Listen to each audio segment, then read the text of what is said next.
Я помню первый день войны, когда мы с Бесланом Барганджи, значит, по его поручению написали обращение к народу, так сказать, и он позвонил нам, значит, а мы сидели в президентском дворце.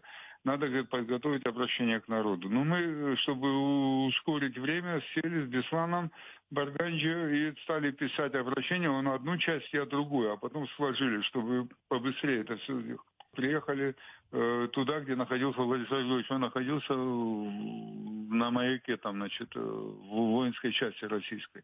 Владислав Григорьевич и командир, значит, этой части сидят, значит, командир части там стол какой-то накрыл, солдатская еда, так сказать, да, там тушенка, черный хлеб, и бутылка коньяка открытая, но полная. Они не пили ни грамму, кстати говоря.